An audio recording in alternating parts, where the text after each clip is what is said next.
Bu kurulan yeni birimin yasal temeli esasında sorumlu. Normalde idarenin teşkilatlanması anayasal ve yasal çerçeveye bağlıdır.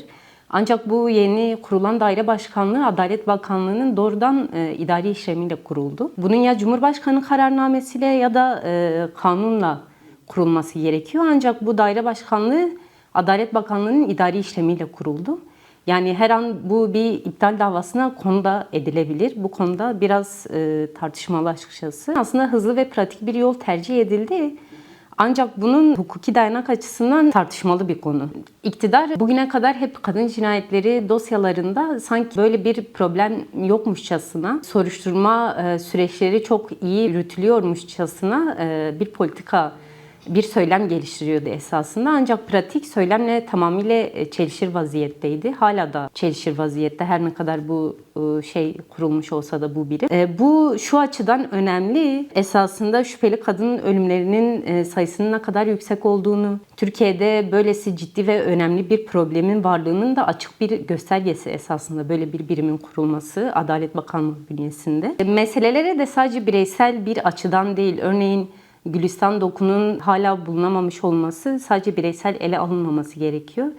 Keza bütün kadın cinayetlerinde, şüpheli ölümlerde hiçbir vakanın tekil bir vaka gibi ele alınmaması gerekiyor. Aslında bu sistemsel bir sorun ve sistemde çok büyük eksiklikler, çok büyük noksanlıklar mevcut. Yani bir yandan evet biz Gülistan Doku meselesini biliyoruz ancak Diyarbakır'da ismi duyulmayan, şu an bizim takip ettiğimiz yüzlerce, binlerce insan var. Hiçbirinin ismi kamuoyunda bilinmiyor. Dolayısıyla bu kadına yönelik şiddetle mücadeleyi sadece ceza hukuku temelinde ele almamak gerekiyor. Daha geniş, daha kapsamlı ve daha bütüncül ele almak gerekiyor. Bunun yanında sadece mevcut yeni yasalar üretmek, yeni birimler oluşturmak değil, bununla tutarlı politikalar geliştirmek de gerekiyor. Yani aile yılı politikası bir yandan devam ederken, kadınlar aile yapısının içine hapsedilirken, yani aileye feda edilirken bir taraftan da kadına yönelik şiddetle mücadele ettiğini iddia etmek birbiriyle çelişen politikalar. Dolayısıyla bu alan kadına yönelik şiddetle mücadele çok boyutlu bir alan. Çok boyutlu bununla mücadele edebilmek gerekiyor ve tutarlı mücadele edebilmek gerekiyor. Esasına karşılaştırmalı hukuka baktığımızda bazı ülkelerin kadına yönelik öldürmeleri sıradan bir cinayet vakası olarak değil ayrı bir kategoride ele alındığını görüyoruz. Örneğin yakın zamanda Romanya'da feminisit yasaları çıkarıldı. Türk Ceza Kanunu'ndaki gibi cinayet başlığının altında ele alınmıyor. Kadına yönelik işlenen suçlar ayrı bir başlık olarak ele alınıyor. Bunlar önemli tabii ki de. Türkiye'de bu tarz bir feminisit suç tanımlaması yok. Ancak zaten asıl mesele kanunun yapısından, kanundaki eksikliklerden doğmuyor. Çoğunlukla pratikteki çelişkiden, pratikteki eksikliklerden doğuyor. Örneğin soruşturmalar çok yavaş yürütülüyor.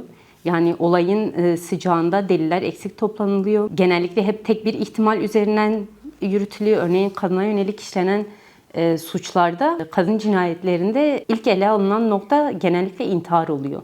İntihar diye üzeri kapatılmaya çalışılıyor. Asıl mesele kadın cinayetlerinin ne kadar doğru tanımlandığı ve ne kadar etkin bir soruşturma yürütüldüğü meselesi önemli. En başından beri olayın sıcağı sıcağına delillerin toplanmaması, hep tek bir ihtimal üzerinden yürünmesi, intihar gibi. Kadın cinayetlerinde genelde ele alınan ilk ihtimal intihar oluyor ve bunun üzerinden yürünülüyor. Dolayısıyla birçok nokta eksik kalmış vaziyette oluyor. Ceza hukukunda sadece verilen ceza değil, aynı zamanda bu cezanın caydırıcılığı da önemli keza. Eğer toplumda ya da potansiyel failler açısından etkin soruşturma yapılmayabilir gibi bir algı oluşmuşsa bu durum dolaylı olarak caydırıcılığı da zayıflatır. Kadın cinayetleri gibi dosyalarda soruşturmanın etkin ve hızlı yürütülmesi esasında bu cezasızlık algısının da aşındırılmasında ve hukuka olan güvenin artmasında etkili. İlk müdahalelerde gelişen gecikmeler, delillerin geç toplanması, titizlikte, hızlılıkta ve ciddiyette eksikliğe düşülmesi gibi sorunlar her daim gündeme geliyor kadın cinayeti dosyalarında. Aynı zamanda süreç çok zamana yayılıyor. Deliller bir noktadan sonra artık ulaşılamayacak noktaya varıyor. Öncelikle olaya ilk temas çok önemli. Yani ilk anda gerekli ciddiyet gösterilmediği zaman birçok devlet zaten kaybolabiliyor. Sonradan ulaşması da mümkün olmayabiliyor. İstanbul Sözleşmesi bu konuda önemli bir sözleşmeydi. Evet, yasada şu an Türkiye'de 6284 sayılı kanun yürürlükte.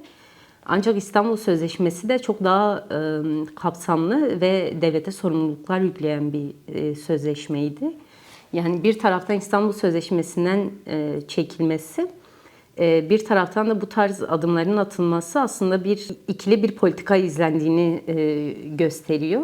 Burada yine bu gösteriyor ki şüpheli kadın ölümleri bağlamında ortaya çıkan dosya pratikleri yine de mevzuatın eksikliklerinden değil, uluslararası standartlara uygun, sistematik ve kararlı bir uygulama iradesi olduğunu gösteriyor. Yani olaya sadece hukuki metinler üzerinden bakmamak gerekiyor. Yani bütün mesele pratikte doğuyor. Etkin soruşturma yükümlülüğü zaten yasada ve anayasada tanımlanmış. Keza Türkiye'nin taraf olduğu uluslararası anlaşmalarda da devlete yüklenmiş. Yani asıl sorun hep pratikte ortaya çıkıyor. Kadına yönelik şiddetle mücadele alanında son yıllarda ortaya çıkan tabloya baktığımızda söylem ile uygulama arasında bir uyum sorunu olduğu görülüyor.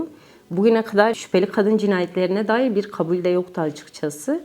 Bir yandan güçlü bir mücadele iradesi gösterildiği vurgusu yapılırken bir yanda da hala adı duyulmamış ve kapatılmaya çalışılan binlerce kadın cinayeti dosyaları mevcut.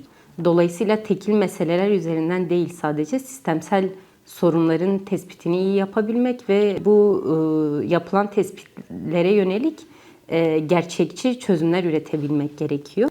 Özellikle faili meçhul ya da şüpheli kadın ölümleri bağlamında geçmiş dosyaların yeniden ele alınması önemli. Delil zincirlerini güçlendirmek, eksik bırakılmış kısımları tamamlamak çok çok önemli.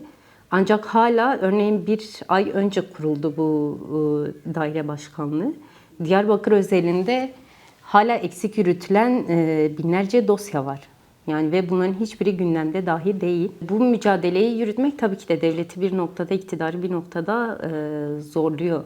Yani yıllardan beri söylemi var. Hani kadına yönelik şiddetle büyük bir mücadele gösterildiği iddiası var bir tarafta da gittikçe artan şüpheli kadın cinayetleri var. Yani hala bu önemli bir istatistik. Şüpheli kadın ölümleri genel kadın cinayetleri sayısından kat ve kat daha fazla. Yani bu burada devletin pozitif yükümlülüklerini yerine getirmediğinin açık bir göstergesi aslında bu veriler. Kadın cinayetleri meselesi tabii ki de sadece ceza hukukunu, infaz hukukunu ilgilendiren bir mesele değil. Çok katmanlı bir mesele. Toplumu da yakından ilgilendiren bir mesele. Yani burada başta devlet kurumları olmak üzere yani herkese büyük bir yükümlülük düşüyor. Devletin de bu konuda bütüncül ve çok katmanlı bir şekilde meseleye yaklaşması gerekiyor. Biraz önce belirttiğim gibi bu ikili politikalardan vazgeçilmesi gerekiyor. Sadece belli başlı dosyalar üzerinden değil, tüm dosyaların baştan ele alınması gerekiyor. Keza eksik soruşturma yürütülmesi bir noktada aslında görevini ihmal niteliğinde.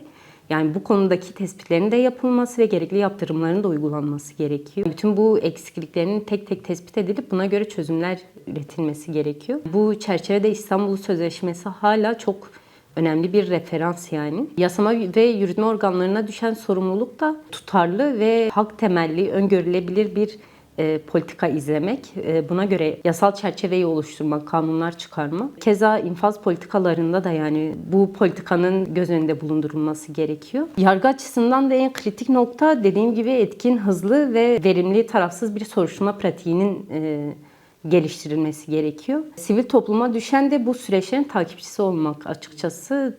Sivil toplum zaten bunu gereği gibi yerine getiriyor. Yani bunu biz birçok dosyada görüyoruz.